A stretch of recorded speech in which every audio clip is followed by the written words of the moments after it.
mim, não reflete o que pensam as Forças Armadas. Não vi no restante das forças, não vi nenhum outro general, nem se solidarizar com essa nota. Então, temos que entender ela nessa conjuntura. As Forças Armadas são forças de Estado e estão subordinadas ao comando do presidente eleito, conforme prevê a Constituição. Então, eu acho que nós não teremos problemas em relação a isso. Acho que o Brasil entrará na sua normalidade institucional e a gente vai poder fazer um governo com os objetivos que foram aqueles aprovados aí e eleitos durante a campanha. Eu acho que a experiência que nós tivemos na eleição de 2022, ela foi muito diferente do que foi em 2018. Acho que a gente conseguiu ter mais ofensividade em relação a essa situação de fake news, de utilização de plataformas, enfim. E aí a gente contou também com uma ação judicial muito grande, e eu não posso deixar de reconhecer aqui o papel que o TSE teve, né, em particular o ministro Alexandre de Moraes, que teve bastante coragem e firmeza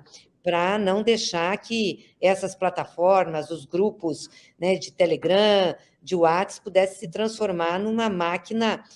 Teve muita, claro, notícia, muita divulgação de mentira, de fake news, mas a gente conseguiu barrar muito, com uma ação muito efetiva do nosso jurídico e também o papel que o TSE cumpriu. E na visita que nós fizemos a ele, inclusive que o presidente Lula teve, ele colocou essa preocupação, que nós precisamos tomar medidas mais firmes, inclusive discutir uma legislação que regule essa situação das plataformas. Não é entrar na opinião das pessoas, mas mentira, fake news, ódio não é opinião. Isso já passa a ser crime. Então, isso tem que ter uma regulação. E eu acho que nós temos que fazer um debate com a sociedade, com o Congresso Nacional, com o Judiciário, com o próprio governo. Não pode se tornar uma arma de destruição da democracia. Então, acho que o governo vai ter essa responsabilidade dessa discussão conjunta sobre isso. Não é um tema fácil, mas eu acho que a gente tem que avançar para a democracia não seja atacada. Em relação ao que está acontecendo hoje, quer dizer, essas manifestações em frente dos quartéis, primeiro o que aconteceu do bloqueio das estradas, aquilo foi crime, sobre quem financiou aquilo, porque aquilo não foi ação de caminhoneiros independentes, de gente simplesmente que protestava na política. Ali teve uma ação orquestrada, inclusive de empresas, empresários por trás, e que estão sendo investigados. E tem que ser multado e tem que responder criminalmente, né? Porque não se faz manifestação assim, você deixar o país sujeito a esse tipo de coisa, a economia, a vida das pessoas. E eu acho que foi debelada essa fase e penso que o judiciário vai ser ativo em realmente investigar e penalizar os responsáveis. Em relação a essa questão da frente dos quartéis, é uma barbaridade, né? Porque você não pode considerar direito de manifestação manifestações que atentam contra a democracia e contra a Constituição. Golpista. Golpista, com caráter golpista. Então, isso tem que ser repreendido. E me admira essa nota dos 3 comandantes militares dar apoio a isso. Primeiro, que comandantes militares não têm o papel de se manifestar sobre processo político e nem sobre instituições republicanas. Eles têm outro papel. Mas acredito também que isso seja de uma parte que está ligada ainda ao governo Bolsonaro, que é o governo que ainda está valendo aí no Brasil, embora o presidente da República tenha assumido completamente, mas é o que está valendo, mas seja de uma parte. Não acredito que essa seja a opinião geral das Forças Armadas brasileiras. Bom, a sensibilidade do mercado me espanta, viu? Primeiro porque eles já nos conhecem, sabem o que nós fizemos, como foi a gestão do presidente Lula em termos de responsabilidade fiscal, mas sobretudo porque eles presenciaram uma campanha onde a centralidade da campanha foi a discussão do social, de salvar o povo brasileiro da fome, do desemprego, do retrocesso que nós estamos vendo. E esse não foi um debate feito apenas pela candidatura do presidente Lula. Vamos lembrar aqui que, na última semana do segundo turno, a plataforma colocada de propostas por Bolsonaro na campanha foi igualzinha à nossa. Ele disse lá que ia fazer o aumento real do salário mínimo, ia elevar até para R$800 o auxílio, fez uma série de promessas, né, de caráter social. Então, eu quero dizer que isso que nós estamos defendendo, e o debate que o posicionamento do presidente Lula é muito claro em relação a isso, isso foi defendido por 100% dos eleitores que votaram para a presidência da República. Tirando os votos brancos, nulos, etc.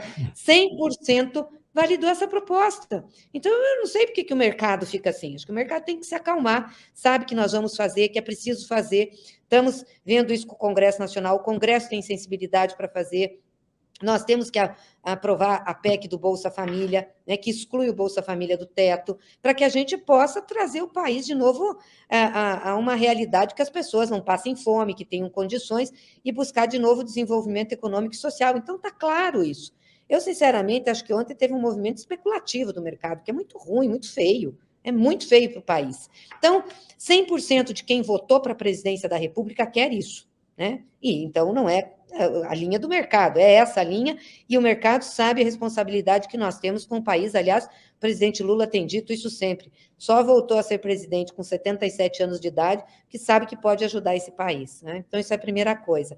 Em relação aqui a transição, nós estamos montando os grupos agora, que são das áreas, 31 áreas, a gente está adequando, né, pessoas que estão querendo participar com os partidos políticos, com técnicos, lembrando que isso é um trabalho de levantamento de informações, portanto, não é um momento de discussão de propostas, de plano de governo, isso já passou, nós já fizemos na campanha, é um trabalho de diagnóstico, por isso que a gente tem chamado pessoas que já participaram do governo, pelo menos para cada área, ter um ex-ministro que conheça a estrutura do governo, que saiba como funcionava, o que tinha, para poder levantar o que tem agora e dar um diagnóstico. Olha, a situação está assim, isso foi desmontado, isso não foi, tem isso de contrato, são esses os decretos e portarias que foram editados, é isso que a gente precisa melhorar. Enfim, e algumas medidas emergenciais. Mas a gente está mesclando mesmo essa questão do pessoal que tem experiência com a participação de uma turma mais nova, enfim, para poder apresentar um bom relatório ao vice-presidente Alckmin, para depois apresentar ao presidente Lula. Hoje a gente teve a reunião aqui com o Conselho dos Partidos, né? Conselho de Política da Transição, acho que foi muito bom, porque o que a gente sente é que há uma grande vontade, né, desses partidos e das bancadas desses partidos em ajudar a dar certo, ajudar o governo, a gente aprovar o que for preciso aprovar no Congresso Nacional e também ajudar nessa organização da transição. Então, considerei bastante boa a reunião, o pessoal está se agregando, está indicando pessoas para participar. Eu acho que nós vamos conseguir, se tiver todas as informações que nós precisamos por parte do atual governo, não tiver problemas, eu acho que nós vamos conseguir fazer uma transição que dê realmente resultado para a hora que o presidente Lula entrar, poder tomar medidas emergenciais aí nos primeiros dias de governo para alinhar as nossas ações. Eu estou muito impressionada, viu, com esse protagonismo internacional do Brasil a partir do presidente Lula. Primeiro, desde que ele ganhou a eleição, não para de receber telefonemas do chefe de Estado. Muitos, muitos, muitos telefonemas.